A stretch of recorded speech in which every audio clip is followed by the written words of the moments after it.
The following program may contain strong language and mature content. Viewer discretion is advised.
What is going on, everybody? It is your boy, your favorite prevention training specialist here at Swab and Chill, Daniel J. And you are watching The Link, where we are every Tuesday at 4:30 p.m. Pacific Standard Time. I am here with my fabulous co-hosts, Dwayne and Ryan. Say hi to the folks, y'all. What's poppin'? Hey, you are. Good morning, good afternoon, and good night to all you beautiful people out there. How are everybody? I'm doing well. I'm doing really well. As you can see, we don't have Kai here with us today. Unfortunately, Kai had to go home because he was not feeling well. So we send all goodness and greatness to him so that he can heal and get better. Yes. I want to say that this is a collaborative effort between APLA Health and Pyro Media Network, the wonderful Pyro Media that produces the show. And of course, the funds come from the CDC, the Centers for Disease Control and Prevention. They give us jobs, they give us objectives, and sometimes they give us a little bit of grief. But, you know, it's part of the work that we do, and that's okay. I have to say, before we get into what's poppin', this will be the last show that you will see myself. And unfortunately, it's the last show that you would have seen Kai, but he's at home and we love him. But we are going to be leaving The Link as hosts. Dwayne and Ryan are going to take over and do amazing, fabulous work. Give Degrassi, all the of next the goodness, generation. honey, because they are Degrassi Next Generation and we're here for it. Nobody has been shot in a wheelchair, so ain't nobody got to worry about that. Okay. Aubrey is just fine where he's at. But let's get into what's poppin'. What's popping? Yes, Ryan, I hear you have lots of things to talk about, so let's get into it. Let's get into it. So first thing, condolences to Ian Alexander Jr., Regina King's son, recently committed suicide. I related to this story too much because I've had my personal trials and tribulations, and I am an only child of my mother. And he's close in age to me. So when I found out about this, it was just like, wow, like it took the whole world for storm. And she talks about him so much. Like, how do you guys feel about that? So this is how I found out. I was literally at my best friend's house. She was showing me an episode of Ozark, and we were talking about something, and just she gasped in the middle of conversation, and I said, "What's wrong?" And she said, "Regina's son passed away." And I said, "What?" So I'm going online and I, read the article. I mean, like you, Ryan, I feel, especially in this community, specifically being, a Black or brown LGBTQIA plus person, especially if you are more feminine presenting than you are masculine presenting. Not to say that makes it any different, but in my experience, I definitely have battled those thoughts of what if it would be better if I wasn't here, what would happen, would anybody miss me? And it just brought up those feelings about you never know what people are dealing with. And even with all that Regina King has done, the love and the respect that she had for her son, she talked about him at every single moment that she possibly could. It's no surprise that she was proud of him, but there was still something going on in his life that suicide was an option, was an out, was a source of freedom. and it's something that she as a mother will probably never know. And that for her breaks my heart. That as a mom, as a parent, you have to kind of live with that and navigate that. Right. Dwayne, what about you? What are your thoughts? What was your reaction when you found out? Well, my initial reaction, sorry, I have like my teleprompter going on over here, so a little ad just played in between. But anyway, um, I thought it was a little bit shocking. I saw it and I initially I was like, no, this can't be true. Right? This can't be true. Like she was just talking about him. Like, like I don't know what happened. But as I did a little digging, I did a little research.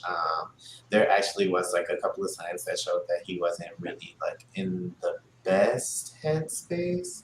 But it was still very shocking to me. And like even in reading these, like some of these tweets are just like average tweets. Like he had tweets that said like I don't think Instagram's healthy for me, and like according to people, I don't, the episode of SpongeBob where they go inside his brain and there's a bunch of mini SpongeBobs losing their stuff. Like yeah, that really hits home. So like, but even in hearing those things, like I wouldn't necessarily think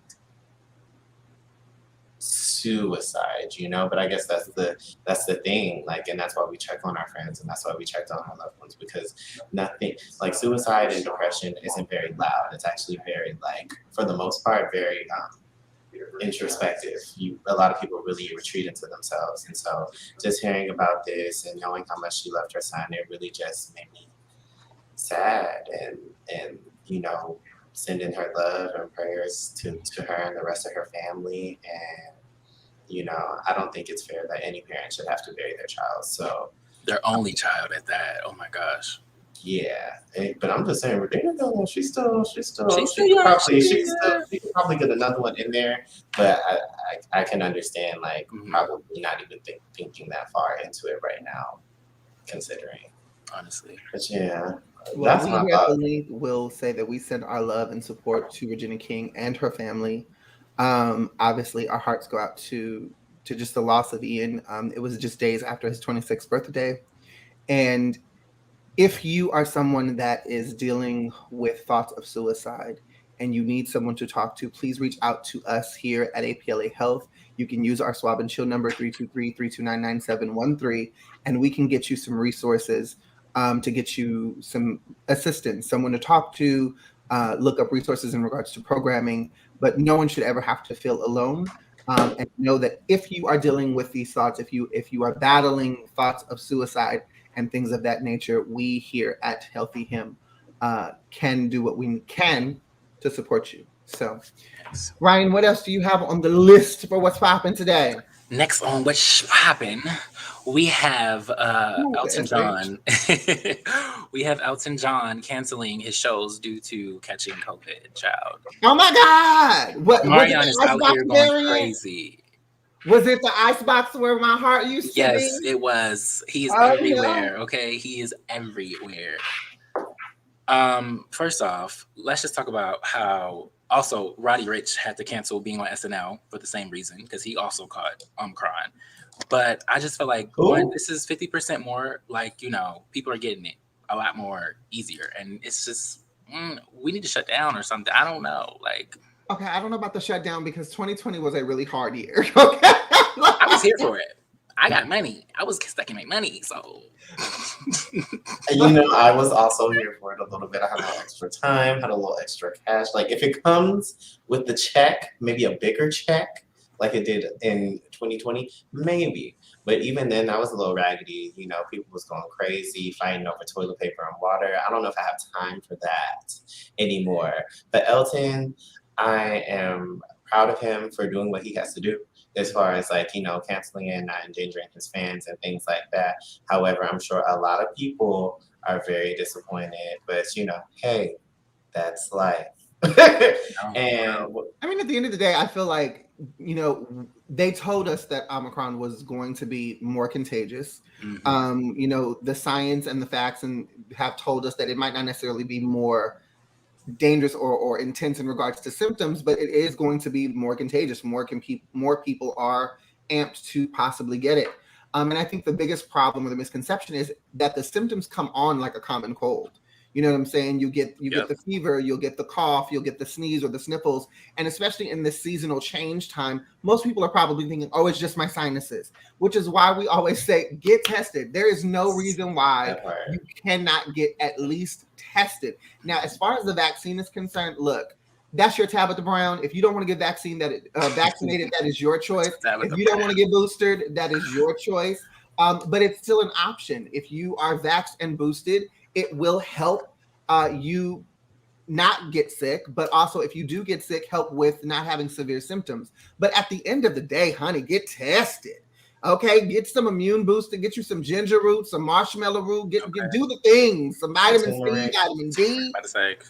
Not the kind of D that most of y'all like to get. I mean, if you're gonna get that, that's fine. If it comes with ginger, and some turmeric and some hot tea, maybe. Yeah, but you can go to CVS, get it for $10. You can go to covidtest.gov and actually have the government send you up to 4 tests for free.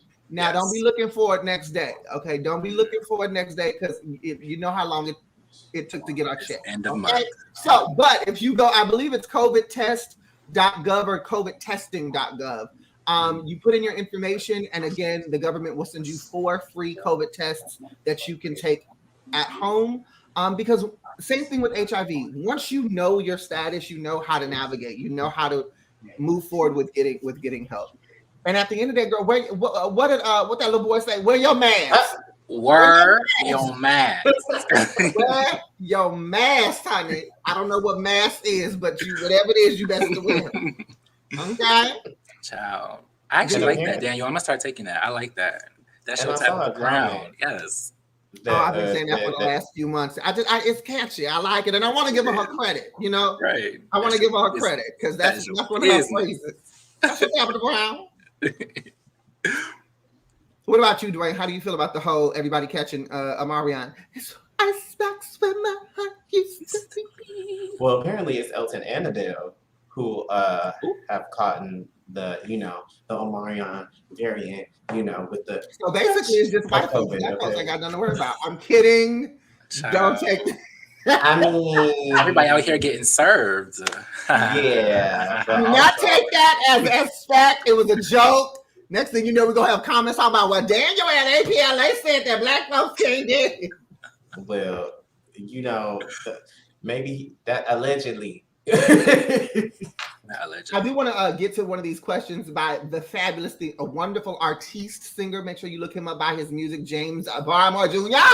says, "How does everyone feel about cannabis being an aid for COVID?" I think that would. Is it proven? Is it actually like a thing though? Because if that's a thing, that makes sense. Yeah, I've never heard of that. That's new. Okay, so here's the thing. So before I got into HIV work, okay, for a very long time, I was actually studying to be an apothecary.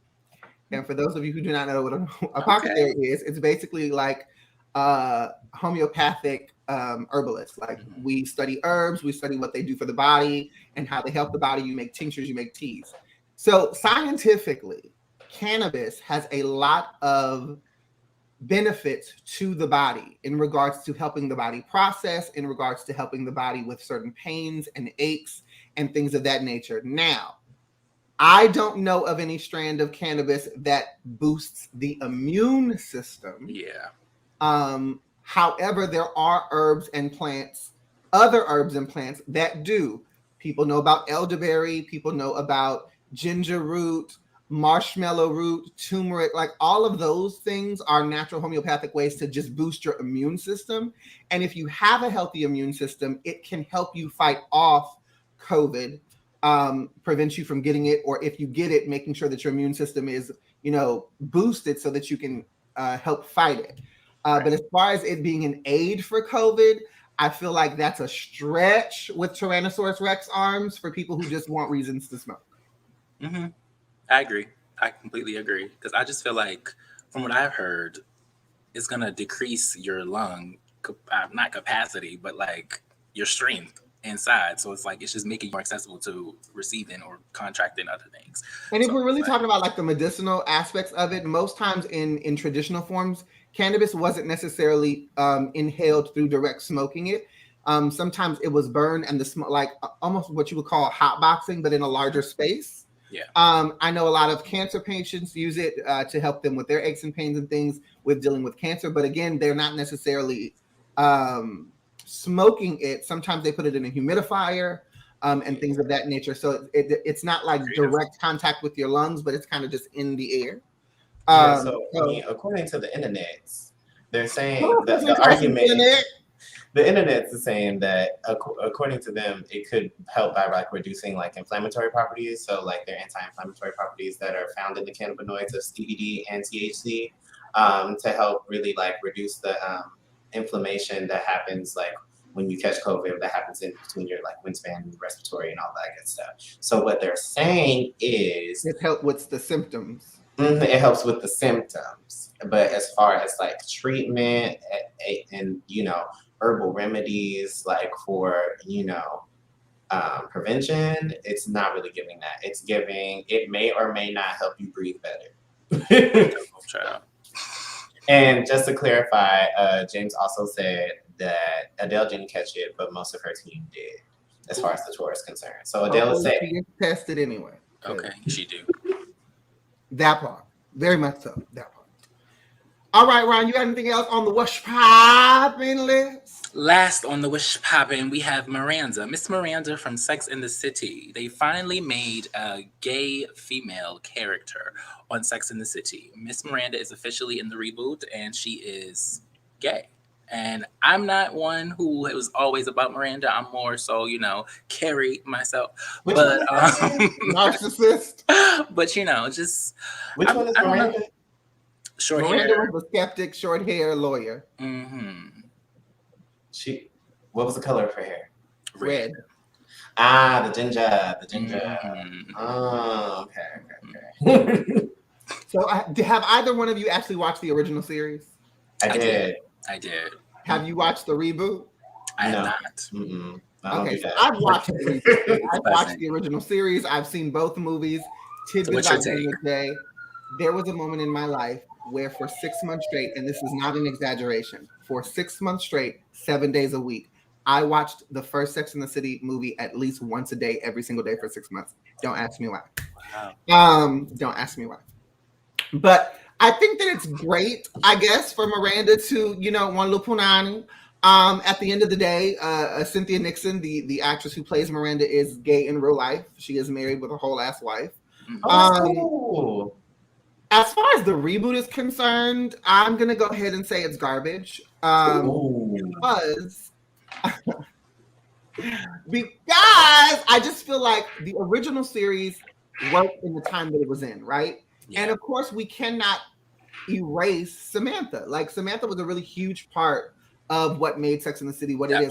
She was my favorite. As a foursome is what made the show. And so to see this reboot and see them trying to do it without Samantha, without Kim Cattrall, because of all of the, behind the scenes stuff, it really is painful to see, but it also brings to light that all of these different characters are really problematic. Carrie is an extreme narcissist who don't give a shit about nobody else but herself. Charlotte is a high-key Karen who's racist and bigoted as hell. And Miranda is just selfish. Like she's inconsiderate and she just, wants what she wants when she wants it. And as much flack as Samantha as a character got for being so sexually free, and we love sex positivity here. Sex positivity all over here. I feel like Samantha was the truth of the group. She was honest in who she was. She knew who she was. She knew what she wanted. She knew why she wanted it. And if it was dick and a good orgasm, she was going to go get that. Mm-hmm. And when you remove the truth from a situation, the toxicity of the circle really gets amplified. And that's what I see in the reboot. But yay for Miranda liking some punan on the show. Okay. Now, the fact that you got fingered and had an orgasm in your best friend's kitchen while you were supposed to be there helping her with an injury, you were shady for that. And it just so happened. Did she go back to help her with her injury, though? Huh? No. Ain't nothing wrong with a little, a little. She was supposed to be watching Carrie because Carrie had surgery. And she couldn't help, and she couldn't move. She needed help to go to the bathroom. So Carrie's boss showed up with some liquor for Carrie, but because she was on opioids, she couldn't take it. So Miranda and Carrie's boss got drunk in the kitchen, and she got fingered in the kitchen. And so Carrie woke up in the middle of it and saw them having sex in her kitchen, didn't want to interrupt them. That's a white woman thing, because I'd have been like, girl, come help me. And landed up pissing all over her bed because she couldn't get to the bathroom. Mm-mm. No. All that time she was watching, she could have just went to the bathroom. I'm just saying. But Well, then I'm again, here for the representation. We need representation in all sorts and all facets, so that's what I'm here for. I'm just saying, ain't nothing wrong with that. That's going to end our segment on what's popping. Make sure if there are topics and things that you guys want to see or hear us talk about and things, make sure you interact with us in the comments chat. That's why the comments are there. But okay, or hit us at the networks. .mpla. Okay. Or healthy him on Instagram. Hello. I can't with these two fighting over which email and which place to go. No, you could do both. Both of them. Okay, right. Cool. Okay. Let's get into our main topic. It's time for our main topic. So originally today was going to be a day where we had a conversation with a guest of ours, but unfortunately our guest had an emergency, personal emergency, and they cannot be here with us today. So we send all of our love and support to Luckie Alexander, who is the prevention training specialist with our trans wellness program here at APLA Health. But the conversation that we were talking about was called Amen, an inclusive conversation about trans masculine folks. Now, obviously, none of us on this panel are trans men. We do not have a trans experience to speak about. And so I was hoping that we could have a conversation and look at some things, look at some questions, look at some topics from an ally's perspective. Are there places where we are not being an effective ally? Are there places where we can grow and do better? And so one of the questions that I was going to pose to Luckie that I want to pose to you two, first of all, do you feel like trans masc individuals are often left out of the conversation? Let's start there. Easy question. Absolutely, like 1010%. And I would say just because like a lot of people already like fetishize, like, not to make this a conversation, not to like misgender anybody, but a lot of people already fetishize cisgender women. So when the trans community decides that they want to live in their truth and become who they felt they were always born to be, sometimes, most of the time by society, that gets ignored, and you're just like, oh, you're just like a very like masculine, it's not being taken seriously, or they're being viewed as like studs, and it's like, no, I'm a man. And I think because of that lack of like, respect, a lot of the times like trans men get left to the back burner. Plus the whole unicorn effect of like people still being shocked that, they're actually trans men. Like they're actual, they used to be a woman before, biologically. Yeah. What about you, Ryan? Do you think that trans masculine folks are often left out of the conversation? I do agree with like a lot of what Dwayne said. For me, it's always, you're not a man. And I don't understand how people can say that to someone who is. Like, they are fucking old. Rewind. They are. Well, we have the warning label at the top of the show. We get a little adult here in this space. We get a little passionate. I'm getting a little passionate. I'm getting passionate because it bothers me when people like, especially people from the hetero side of everything, coming for our community as a whole, or nitpicking in each and everybody. So for me, I just don't like the discrimination. I feel like they're always left out, especially when people find out like, oh, they can reproduce. They can I think some if not most can reproduce. Am I correct? It all depends on like the trans journey that you take, Right. Like some opt to getting, I can't name the actual name of the surgery, but opt to get their ovaries removed and things and such, so they don't. But there are a few trans men that do, that still want to have that experience, that still want to be a father, not mother. Exactly. Like, and all of that. So it all depends, to answer that question. I think for me, one of the things that I try to do is I try to get the information from the sources that it pertains to. And there are a lot of trans masculine individuals that I speak to and ask questions to some that are proud and out trans men, and some who, for whatever their reasons are, decide to navigate their trans existence and their manhood in stealth, where they do not disclose that they are trans. And because nobody wants to be clocked. From what I have heard from the community, from those individuals, is they are often left out of the conversation because, as a society, as an overall LGBTQIA plus society, we have made transness synonymous with trans women, and there's a lot of attention put on trans women. And not to say that there shouldn't be a large attention on trans women, because trans women do experience a great deal of violence. Trans women experience a great deal of discrimination and things of that nature. And also, trans masculine folks also deal with that. But because they are silenced in a way, we don't often hear that story. And we're not often, diligent or assertive enough in wanting to know what that story is. And again, this is coming from the mouths of the people that I've spoken to, their experience.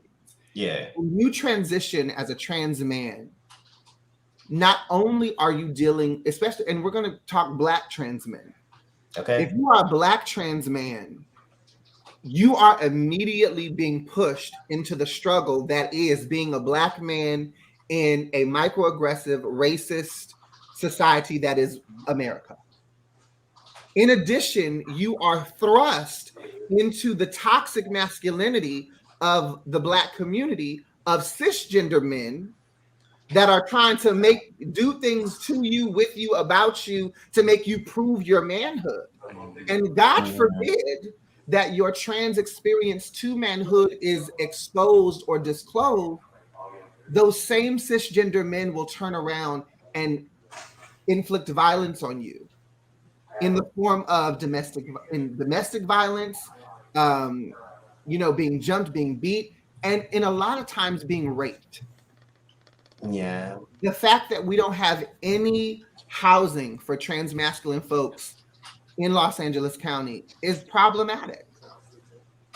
It's absolutely problematic. If you're a non-binary person, we can get you some housing. If you're a trans woman, you can absolutely get some housing. But if you're a trans masculine individual who has especially if you have opted to have top surgery, but you are still, rocking the internal organ that most people call a vagina, you're put into positions where it could be very dangerous for you. Shelters are dangerous. And that's just one of the many disparities that the trans masc a community as a whole has to face, alongside with not getting the proper medical care. That part. Because if God forbid that you actually look like how you feel on the inside, and the doctor doesn't actually look at your chart or actually ask you any questions, or actually have the interest or take the time to really ask you the necessary questions that they need to ask, simply because you, from the outside looking in into them, you're a cisgender man. So all you need is XYZ and maybe a prostate check. And there's so much more to it than that the trans masculine community has to advocate for themselves. Those are just the ones that I thought of off the top of my head, though. What about you, Ryan? Just looking at PrEP, if we look at PrEP, very little study done on how PrEP affects trans masculine individuals. That's true. Because of what they were assigned at birth. You know what I'm saying? And it's like, Dwayne and I were just at the NASM conference, and one of the things it was amazing conference, but one of the things that blew my mind when I thought about these conferences for Black men is that trans men are never centered. They may be there. You might not know that they're trans because they don't have to disclose their trans experience to you. But you do tend to realize that in all these conferences and all these programs and organizations that talk about Black gay men, trans men almost never come up in that conversation. And I think we're talking, Dwayne brought up the disparities. I think one of the biggest disparities is that we look at trans men and automatically assume that they're heterosexual. That part. Exactly. 90% of a study. I think they took like 800 trans masculine folks, or I think about 800 trans masculine folks, and 90% identified sexually outside of heterosexuality. And that's something that I hope that we can get into today in this episode.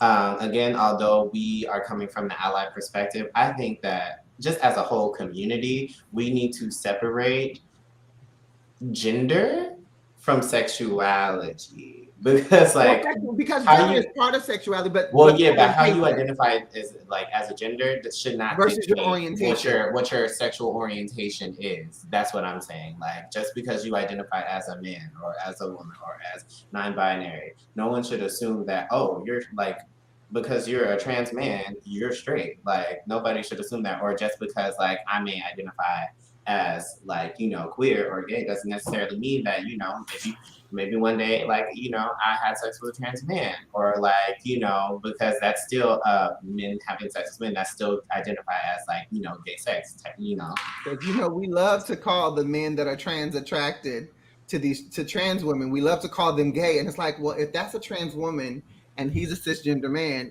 he's dating a woman. That's a heterosexual relationship. Exactly. How hard is that to like what? And that's what I'm saying. But we'll get into that. We have a few more minutes before we have to go into commercial, and I do want to ask this question. From your experience, from things that you've heard from clients that we've had, and just your own personal friendship circle, and just being an ally and an advocate, what's the biggest misconception that you feel or think people have when it comes to trans masculine folks?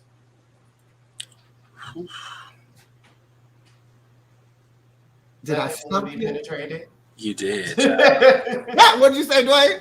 I said that they want to be penetrated. Hello. Oh, that part. Hello. I agree with that. Just because you're still having sex, just because you're a man still having sex with a man, that doesn't necessarily mean that you have to let them inside you.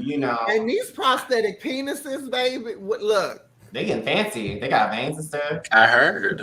Lucky may not be here today because of the emergency, but I sat with Lucky, and Lucky took me to a website, honey. Okay, let me share it. Story time. Okay. Oh yes, come on, share the tools. Lucky took me to a website where you can order a synthetic prosthetic penis. And when I tell you that they have constructed this attachment where it fits trans men perfectly, it adheres to the body. There's a pleasure rod that makes it hard. The skin is stretchy. It feels like a real penis. The skin moves if you're stroking it. Wait, so they come in circumcised and uncircumcised? Yes. Look at this progression and evolution. If you want to have a hook, you can have a hook. I am blown away. And so I was sharing with Lucky. I said, there was a point in my life where I was dating a trans man, and we were having a lot of honest conversation, right? And we were talking about sexual compatibility, and I had made the statement that I enjoy fellatio on a man. I said, and being a trans man, I can do that with you, but it's not necessarily going to please you, right? And so me and the dude that I was dating at the time, he was like, well, let's try to see what sex would be like for us. Well, at the time, all he had was the regular schmegular plastic dildo strap. And I don't like plastic penis. Like the old school dildos, after a while, they hurt and it just don't feel the same. Honey, when Lucky on this website, I said, if he would have had this, we would have made it. We would have made it. Give him a call. Inform him. Let him know. I don't. That was years ago. But I don't backtrack anyway. not to sexualize trans men, but it goes back to what Dwayne was saying. The misconception that because you are a trans man who may still have an internal, genitalia, that doesn't mean I want to be penetrated. I may want to bend you over, put on my strap, and bust you wide open. Right. Period. But we are going to take a quick break on that note.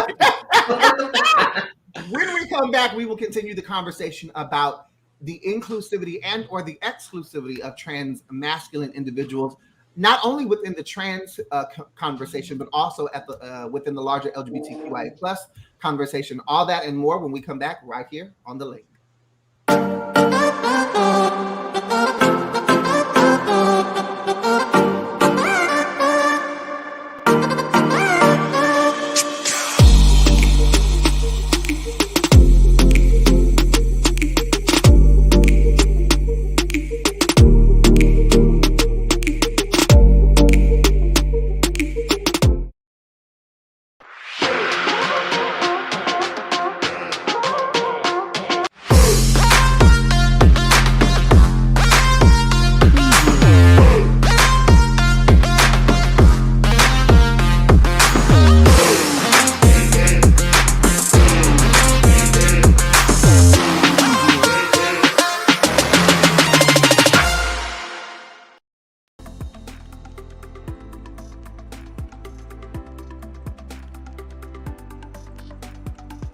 Are you in need of a quick and easy way to know your HIV status? Swab and Chill is a discreet way to learn your status in the comfort of your own home. The process gives you results in 20 minutes. Swab the upper gums, swab the lower gums, and voila! Simply follow the colorful step-by-step instructions located inside the kit. Or call APLA and we can assist you virtually. In addition, all kits include condoms and lube for that penetrative fun. For our trans clients, we have Swab and Chill Plus, a customizable kit for trans-specific needs. And we haven't forgotten about COVID either. All kits include personal protection gear, like face masks, comfortable yet stylish. A personal touch tool for dealing with those germ-infested handles and ATM keypads. Wet wipes for those little messes that need cleaning up. Also, keep that summer body protected with Swab and Chill sunscreen. And don't forget about our fanny packs for those quick trips to the store. All this can be yours. Simply call Swab and Chill at 323-329-9713 or email us at swabandchill@apla.org. We would love for you to be part of our Swab and Chill family. Come swab and chill with us!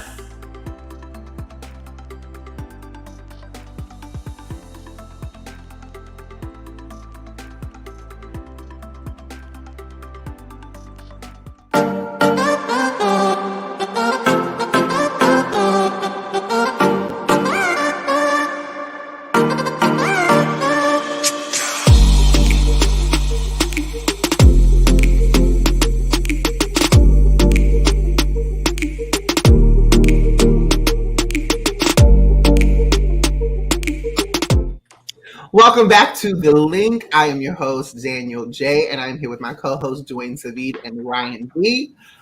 Make sure that if you are interested, you or somebody that you know between the ages of 18 and 39 who is a Black man sleeping with other men, and even if you don't fall into that demographic, it's fine. Call us at 323-9713 to make sure that you can get a test mailed to you, or maybe we can schedule you an appointment for you to come in and get tested. Because why? Knowing your status is important, and it's kind of sexy. When I'm getting ready to get very sexy, do you know your status? And they say, yes, I do. Are you on PrEP? Absolutely. Child, let's have at it. Okay? Wow, it's like all the lights are green. Let's go. Positive. Are you undetectable? Yes. Child, look at it. So, getting back into our conversation, the exclusivity and inclusivity of the trans masculine individuals, in regard to the conversations that we have regarding transness and regarding just the overall LGBTQIA plus community, how do you both feel, being, cisgender allies, how do you feel that we can really start supporting and advocating better for trans masculine folks in application? Like, what are some things you think we can do to really make sure that they are centered in that space? I would say just showing up. That's what I would say. Showing up in general in conversations, or just being there. Because I feel like it gets to, especially in the Black community, it gets to the point where it's like, no, I have it worse. No, I have it worse. No, I have it worse. It's like, no, we all struggling. So let's take note of what's happening. An injustice to one of us is an injustice to all. Okay, exactly. Okay. Like LGBTQ plus, we're all one big pot. And we need to understand that everybody has their own trials and tribulations. Like, so let's hear each other out. Like, let's not divide each other. So I feel like just showing up and hearing their experiences and being like, okay, I hear you, I understand you. What can we do? What about you, Dwayne? Child. Okay, so It's first and always the foremost, long child. because I have a lot to say, because it's just like Well, you got like, approximately 2 minutes. okay, so just to make it really short and sweet, I'm the assertive, aggressive one of the group. Okay, now mind you, I put them both together because depending on what day, you might get a different one. So I would say, with that being said, I'm always advocating for pushback, asking the difficult questions, to make sure that we are mentioning our trans brothers in the spaces that our trans sisters are always being brought up in, you know? Okay, making sure that we are accountable to realize that there's not just one trans experience, nor is there just two trans experiences if you really want to talk about it, but I'm no expert. You're a specialist. Okay. Oh. Period. But yeah, just really giving that pushback and really letting everybody know that trans men are here with the trans women, okay, and they're equally as, you know, as people, as, you know, delicious looking, and as, you know, fun to get to know, and really like they're people at the end of the day. All people are people, and we just want to live. That's it. Like, so let's start with the acknowledgement. Let's start with the pushback of, you know, including trans men in the same conversations that trans women have been in, and don't be scared to ask some questions. So I'm going to say something that could possibly get me canceled. Ooh, okay, hold on. Let me get my unfollow button ready. Child. It might get me canceled. If it's what you said earlier, I think it's fine. But I'm going to go ahead and take one for the team. And I'm going to say, I think the way that we can support our trans masculine individuals is by understanding that they first exist.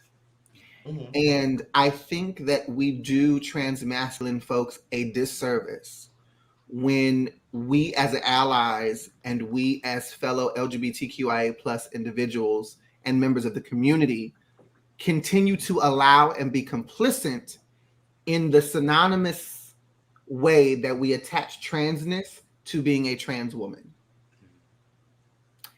When transness comes up, when we talk about transness, it's almost always synonymous to the girls. Mm-hmm. The non-binary, non-gender conforming folks get erased. The trans masculine folks get erased. As though they don't exist. And then there's this internal struggle between,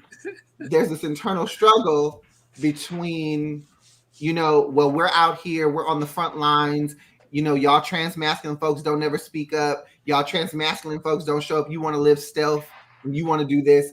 And I think that comes from a space where it's because if I'm silenced, not silent, but silenced, if I'm silenced, do you really want to hear my experience?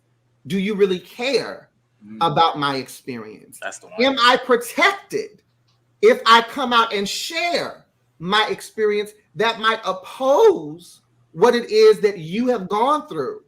Because like Ryan said, I'm not here to debate whose master is worse at beating my ass. Okay. That's we both slaves in this situation. You know what I'm saying?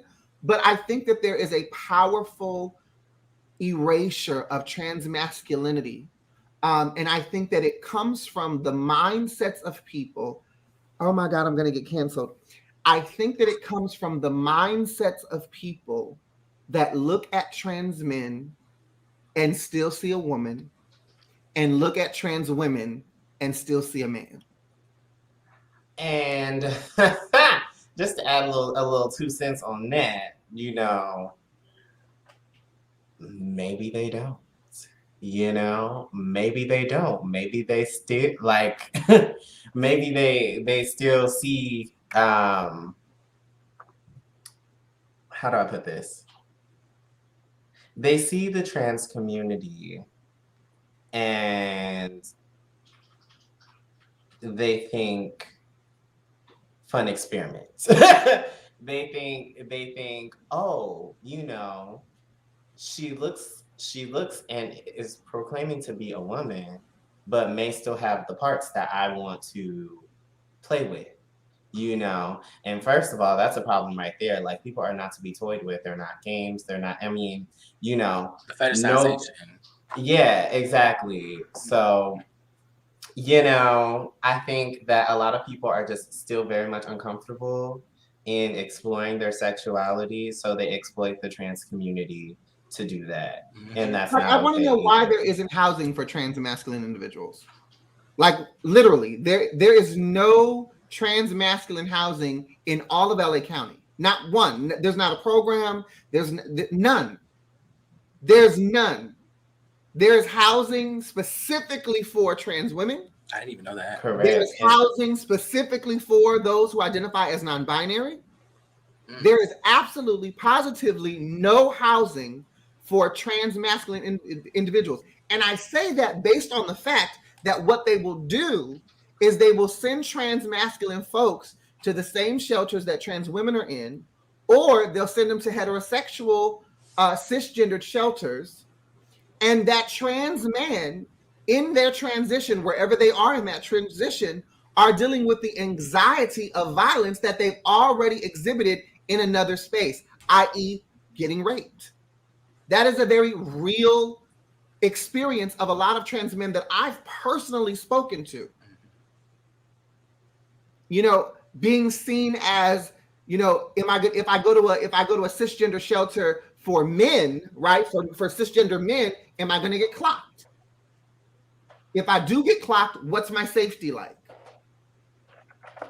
And then if I go into a shelter where it's for trans people, but it's primarily trans women, do I feel safe and comfortable in that space?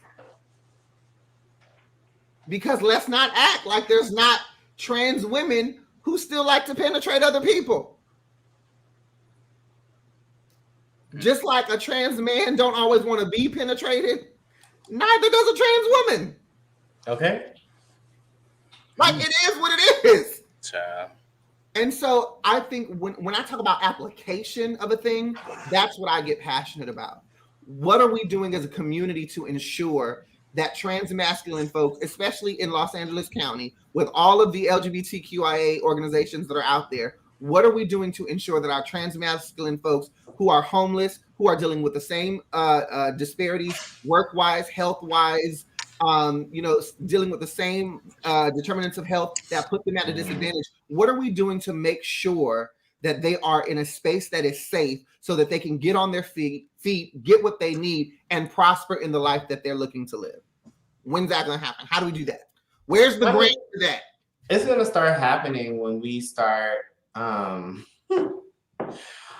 well, when we start doing all the things that we mentioned in the show above, like first acknowledging that trans men exist, you know, and then also going outside the bounds of our own confines, of our own sexuality and our own life experiences. Because when you are in a job like the job that we have, as far as like, you know, prevention training specialists, some of us for now, you know, because some of us are leaving us, and doctors and nurses and, you know, all of those things, like, we have to take into consideration that we are here to help the person that is, you know, that is in our face, that is in our chair, that is on the chart. You know, we're not here to project or to presume or assume anything that we have already seen or experienced in our own lives or in another patient. Just because, I don't care if you've had 100 trans men patients before, and you have another one, like, each experience is different. I think that's one way that we can help, is to like get into the medical fields and into these clinics and just really get people to understand that each experience is different, and to also go into what we're saying is letting the client tell us what they need, not necessarily, you know, going in with assumptions or anything like that, which I think most doctors in the US do. Sorry. Being that I am a librarian of life and I'm an avid reader of the people, there is a comment that we are not going to share on this platform At all. but it is one that I do see in the comment section. And I will say to that person, because I don't know what you mean and I don't know you, but based on how that question and or comment is framed and stated, I'm going to say this to you.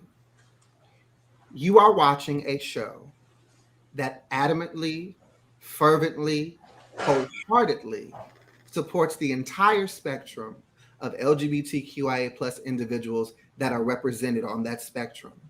We here at APLA Health, we here at Healthy Him, we here at Networks, and we here on this show called The Link, we believe that trans men are men, trans women are women, Preach. non-binary individuals are human beings, and every single one of them deserve decency, respect, and they deserve the respect to be identified and to be addressed in the identity that they have chosen, that they feel that they are, that they have walked into, and that they have come to through whatever experience they've gotten.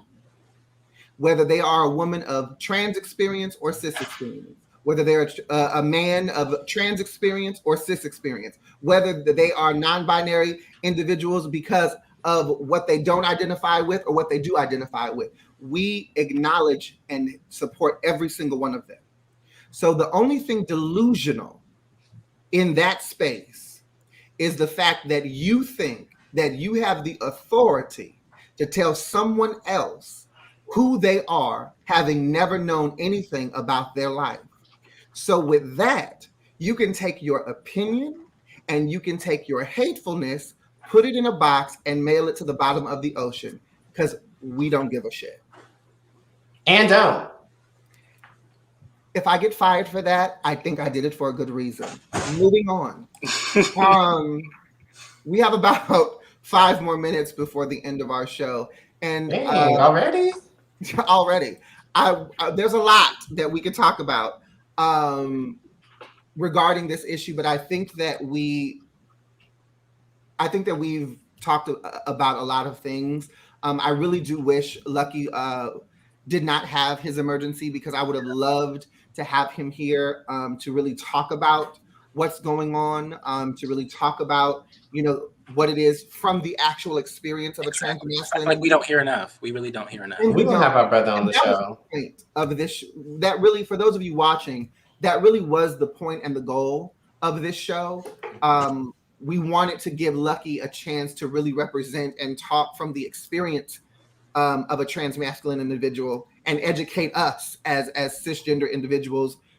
Because just because we're part of the LGBTQIA community, that doesn't mean that we understand all of the experiences on the spectrum. Exactly. And we try to be students as much as we try to be educators. So hopefully Luckie is feeling better in the future, and Dwayne and Ryan can have him back on the show and really have that. We definitely will. But before we go, I just want to say, is there any thing that you guys want to say to our audience? Is there anything that you just want to say to our trans masculine folks, or just anybody watching? Dwayne, you want to go first? Sure, let's do it. So I'm going to give a nice little silver lining, subtle shade sentence. Live and let live, okay? Like, we all are here for an unlimited amount of time. We are not expendable, okay? So let's have sex with who we want to have sex with. Let's identify how we want to identify, and let everybody, respect and live in their truth, and for, the person who made that ugly comment in the comments, people let you believe that you are intelligent, that you are wanted in spaces, that what you says out of your mouth actually matters, because otherwise you wouldn't have made that comment. So, if you can do that and live in your truth and live in your idiocracy of a world, I believe that my trans masculine and feminine brothers and sisters and everybody in the world can do what they need to do. Period. Very well said. Ryan, what about you? Well, what I will say is Daniel and Dwayne covered it. I will not reflect the ignorance, because that's just not in my character, because then I will get canceled officially. You just got here. Always. The Gemini will come out. So what I will say is we love all of our community. We are all one. And if anyone cannot see that, it's okay because we have each other at the end of the day. And that's why we're here. That's why we build our own families in our communities, because we don't, we have each other. So at the end of the day, thank you, Daniel, for what you said, Dwayne, as well. Thank you, Daniel, for this show, leading it up to what it is. We will hold it close. And I hope, we see great things from you. You'll be back soon. He'll be back soon. Yeah, I'm like, you're gonna be back. You're gonna sing us a lullaby or something. We'll do a child. guest That's like star. a lullaby. Well, I want to say to all of our viewers that have walked this journey of the link with us, we started this show in the middle of a quarantine.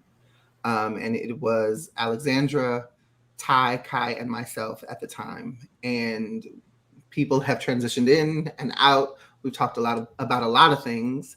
And it's been a really fun ride. But it is time for me and Kai to move on. We're not leaving APLA, just in case anybody's wondering, but we are moving into different positions. And so it just takes us away from being able to do this show. So I want to thank everyone for watching us and supporting us for over a year now, over almost 2 years. It has been a really, really great ride. I want to thank Pyro Media Network for all that they do, specifically our executive producer, Kwame Corbett. Yes, Kwame. We could not have the show that we have without the work that Pyro Media has put in to this product to make it what it is today.